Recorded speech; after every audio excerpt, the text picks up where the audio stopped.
o le launga i le suafa malu o le atua le tamā, le alo ma le angang pa ia. Ameni.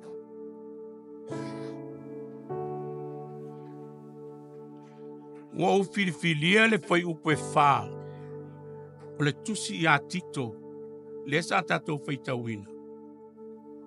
E a vea mamatua o le neia sā. Sila iai o le auto e fai tauina atu.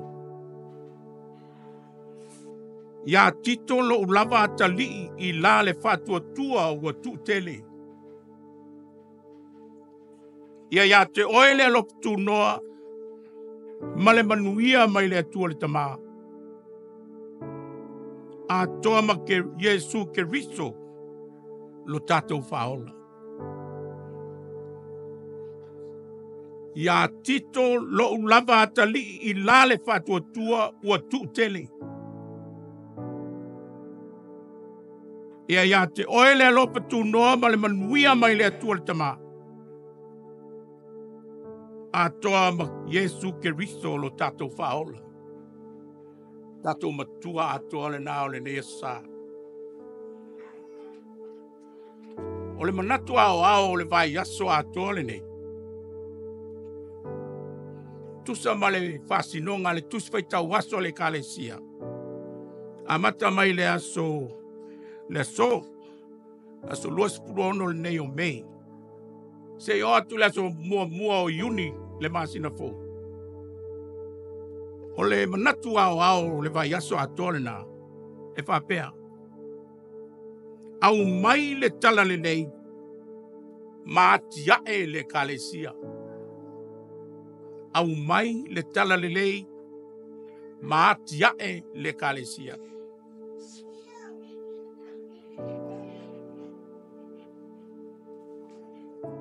A ole manatu au tu lava ia ole aso sale nei.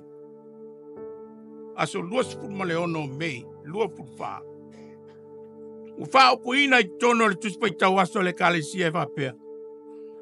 Ole aso sa ole pentekoso. Ole aso sa ole pentekoso.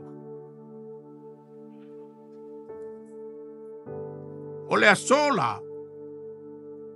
E atoa tonu ai e le 5 aso. Talu ona mavae atu le toe tu manu malo Yesu Keriso. Pe ona sa tatou whamanatu ina i le aso maliu. Le aso tolu suma tasi o mati lua olua wha. A o leala ua pa u tonu lava i le aso. Lua sifuma le ono mei. Le ato anga o le 5 aso. Talu mai o na tua nai atu. Le toe tu manu malo Yesu Keriso.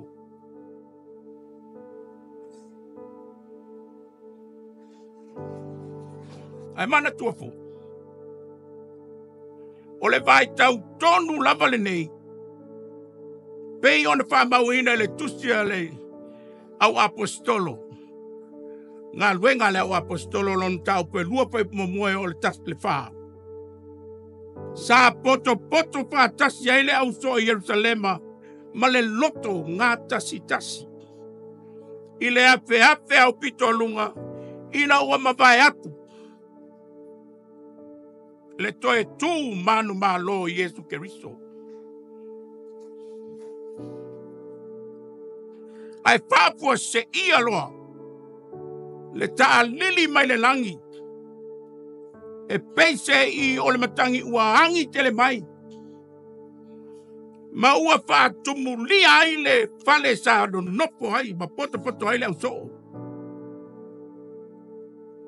Wai loa atu po i le au soo i le taimi a lea. O lau faiva e pei o le afi. Ua vai ina.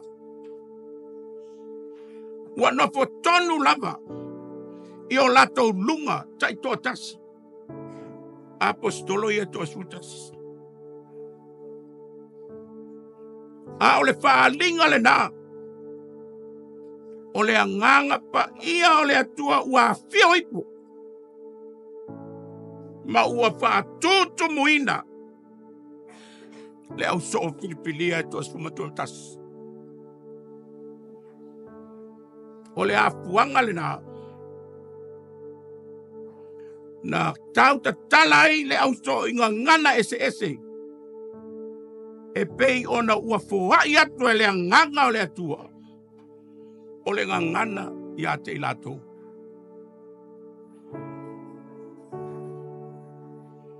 O le winga le o le Pentekoso.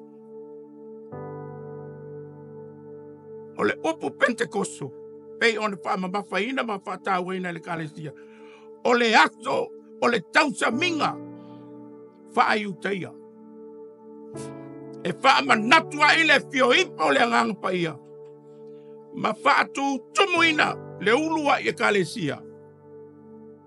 Atoa ma le motua tangata na li liuina e le malosi o le nganga. Ina ua fohai ia i le nganga o ngangana ia te ilato.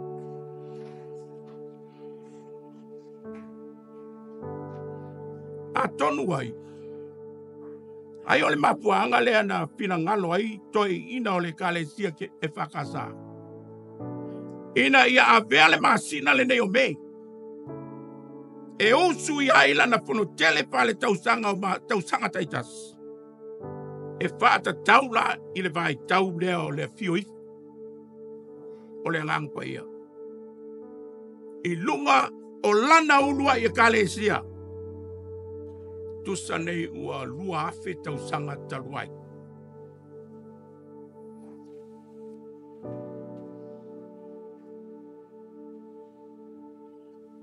Ao le tusi le sa tatu peitau ina Paulo ia Tito.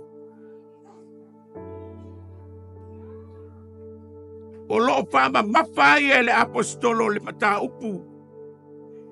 O le nganu nue whaatasi o le kalesia le tua. E atia e whaatasi lana ngaluenga pa ia. I le whaatua tua whaamahoni o tangata uma.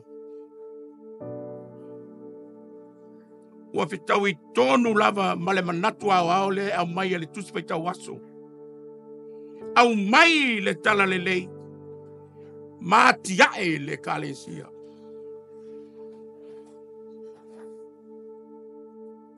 Le lapu tu no le atua i le manatu pau. E le na ti ai. Pe tau fi ai se tangata. I le ala tonu. I le whaau la tanga. Ia Keriso Yesu. O se apa no wha au lo wata tala mai ele atua mo so se tangata. E wha tua pa maun.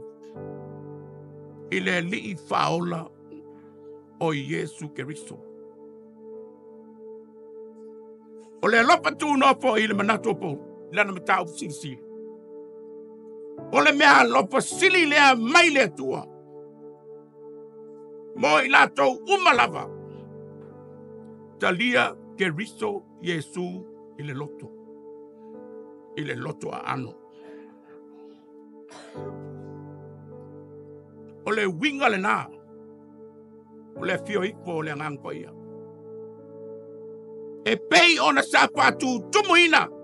Le au so Filipilia. Malato tau ta tala ai. Ngangana ese. Na fo inatu. Ele anganga o le atua ia i lato. O le mana le na le kalesia. O le mana le na. Na te tapa sa ina tātou umalava. O le au whaatua pa maoni i le upumoni. O le alofa tu noa o le atua. The grace of God. Le ala. E tau mawhai polu. E whawhau wai. Le soifua whale anganga o lo Natali. O Tito. A wale sa uni atu. Mo le ngā ruenga tā lai i Kereta.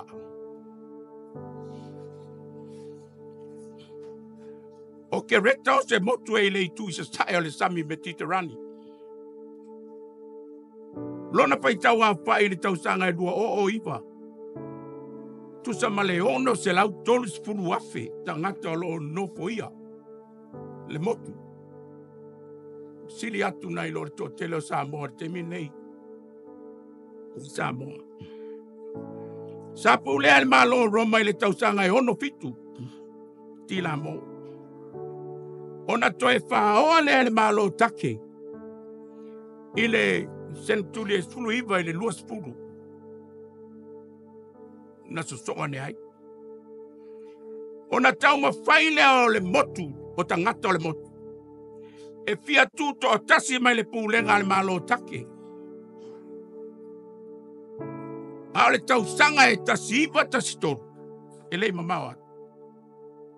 Na toe whai maloa ne ai. I le malo e leni. I lona i tui mātu. Maolo tu mau ai. Pea e o mai lea so. Whano nanga Paulu. Whano nanga Paulu. Toa tele tangata ua leilo loa ese aku. Mai to tono le tala le lei na wha vaina i le ulu ai. Malanga wha mito nale Paulu. Filo ngia tali tonunga o tangata. Ia oa onga se a whai a onga pe pelo i utaia. O loo whasa vali foi. A la touta la inga i tono ke reta maa sia i titi. O nisi tangata le motu. E o la whawhaulinga. O la tau winga o asu paiso. E ano anoa i tangata e le pia e ngaru lue whatasi. Pe ngaru lue fisoso ani. I se vainga lau tele ale apostolo Paulo. E fōlinga o ni tangata lelei. Ai loa maua tu lava le apostolo i alato ngaluang whatino. Le tūlanga te te. Ma le musua. E fai se fisoso ani. To tele lau mau mea. E mau hae alato pisinisi. Ai leni tangata e fia e whasoa. E le fia po e tupatu. O lato te mau ainga. Oi tu a inga tangata mata ma mauia. O lo ono nofo i te tonu o kereta.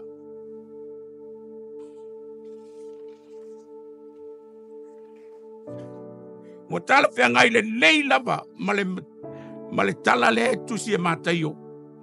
I le taule e lea mau o fo i lea. Nā luane i fesiri a Yesu. Lea wa oi. Sia se mea o te whaia. Ina iau maua i le ola e whaapawau. Feta laile o Yesu le taule e lea mau oa. Se ale mea ua e fesili mai ai ia tiau i se melele. A whai te fia ho i le ola. Ia e tausi polo inga. Ia e tausi polo inga. To e fesili lole. O a polo inga. Fai maritali a Yesu. Aua e te whasio tangata. Aua e te muli lua. Aua e te ngaoi. Aua e te moli mau pipelo. Ia e awa i louta maa ma loutina. Ma ia e alofa atu i le lua te tua oi. Ia pei o oe lava. Ia te oe. Fai maritali ar tau lelea. Wau tau siana mea uma. Se mea o totoe. O le fesili lea. Se mea o totoe o te lei whaia. Ia tali lo leri. A whai te manao ia ato tōna le leo la wamio. Ia e alu ma whaatau atu au mea umalawa mo e matitipa. Ona ia te oelea o whaula inga o loa i le langi. I le e sau. Ma muli mai ia te au.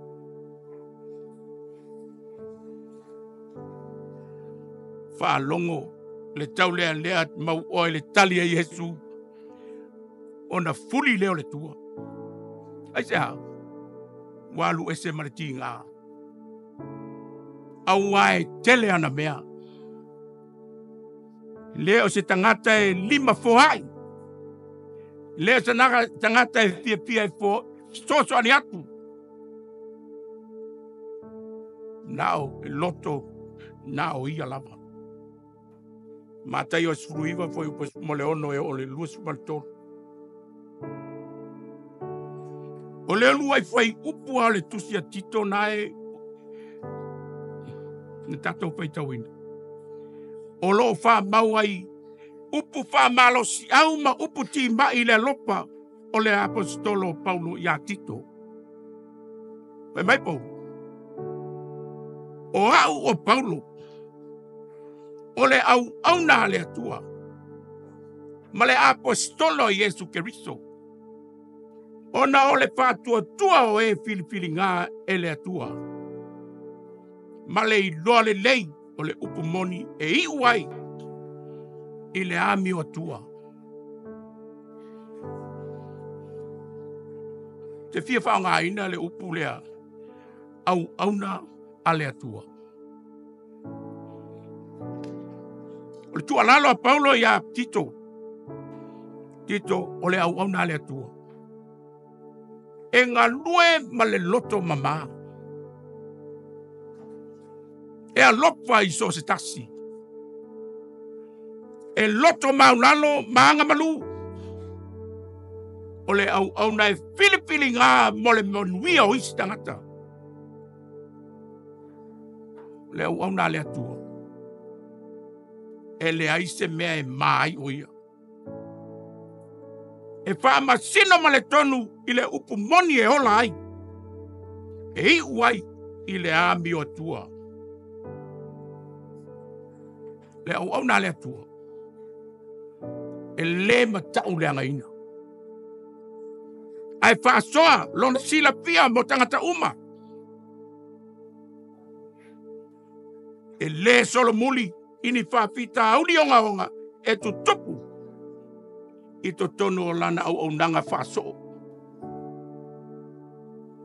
O apopua ngama mawhatue pitai ai ma lea au na. E lea ngai tua. Pe sola ese ai. Ai sa ili popoe pale leia se pale tonu ile alofa. Ina ia tiae male manuia. Le ngā luenga pa ia le atua. Pe ona vala wina ai oia. O le loloto. Ma le lautele na. O le aveo oe mau. Ma au na wha maoni a Yesu Keriso. I le manatu o le apostolo.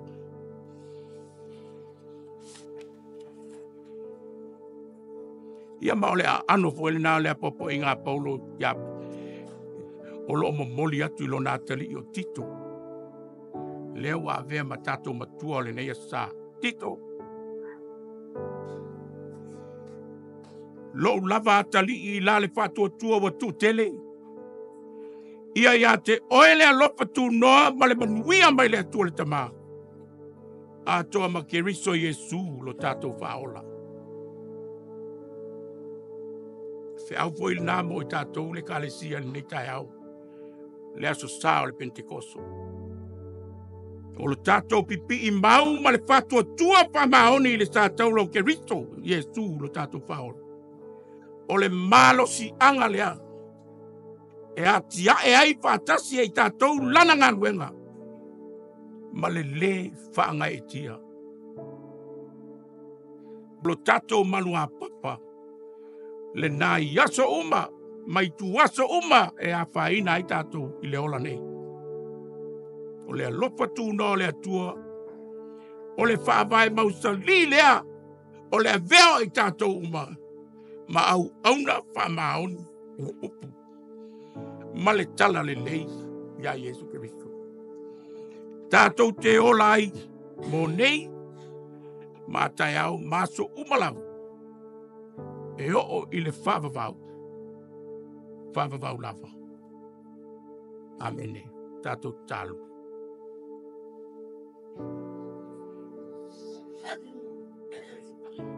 O lou lava alofa tūnoa le ri e. Wa lava lea matutoe. Papatiso ina ai I mātou uma I lou lava ngang paia. Ina ia wha au penga ina lau whanau pātua tua. I le ata mai ma le poto mai lunga. E a vea ai I mātou uma ma au ona o lau tala lirei. E pei ona e wālau ina ai mātou. I le whātua tua ma le tali tonu whamaoni. I lau a fia e ala ia Yesu Kiriso. Lo mātou ali. Ma lo mātou whaola. Amen.